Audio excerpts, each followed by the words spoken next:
J'utilise mes réseaux sociaux pour partager l'évangile, pour le répandre. معكم جون اليمني المسيحي واليوم حابب أشارك معكم عن أن الله محبة. Parce qu'au Yémen, le christianisme est interdit. Et quand je suis devenu chrétien, j'ai aussi eu à cœur mon peuple. Car si je ne partage pas Jésus-Christ avec mon propre peuple, qui le fera ? Voici donc comment je communique l'évangile. Je porte l'habit traditionnel yéménite parce que je suis yéménite. Je suis né au Yémen. Je brandis le drapeau du Yémen et la croix de Jésus-Christ et je déclare « Yémen pour Christ ». C'est ainsi que j'attire les Yéménites pour qu'ils entendent la bonne nouvelle de l'évangile. Et ça marche.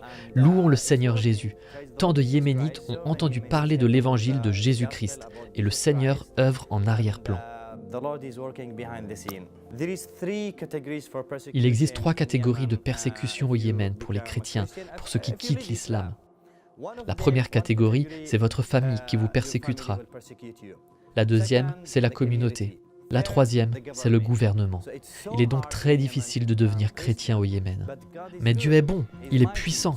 C'est pourquoi, dans la clandestinité, on peut trouver des chrétiens secrets.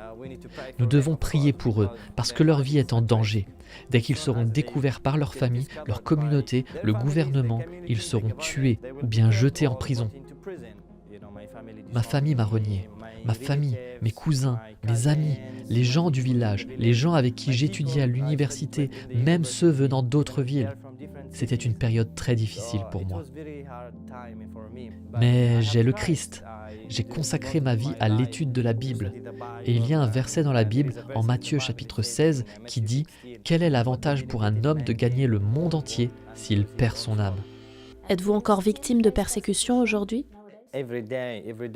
Tous les jours, je reçois des menaces de mort en messages privés sur mon Instagram, Facebook et aussi dans les commentaires. Ils m'envoient des commentaires où ils m'insultent, me traitent d'infidèle, d'impur. Ils maudissent même ma famille qui est pourtant musulmane. Ils me maudissent moi, ils me traitent d'espion européen. Ils me traitent de traître. Ils me traitent de toutes ces choses horribles. Mais le Dieu de la Bible, Jésus-Christ, a dit « Heureux serez-vous quand les gens vous persécuteront et diront toutes sortes de choses mauvaises contre vous. Réjouissez-vous et soyez dans l'allégresse. » Alors je sais que mon Dieu, Jésus-Christ, lui qui a transformé la mort en vie, il lui est facile de transformer la persécution et la malédiction en bénédiction. C'est pourquoi je grandis dans ma foi. Je deviens fort dans ma foi. Je deviens sans peur. Je n'ai pas peur quand je lis les menaces de mort. Je souris. Vous savez pourquoi ? Parce que c'est le signe que je suis sur la bonne voie.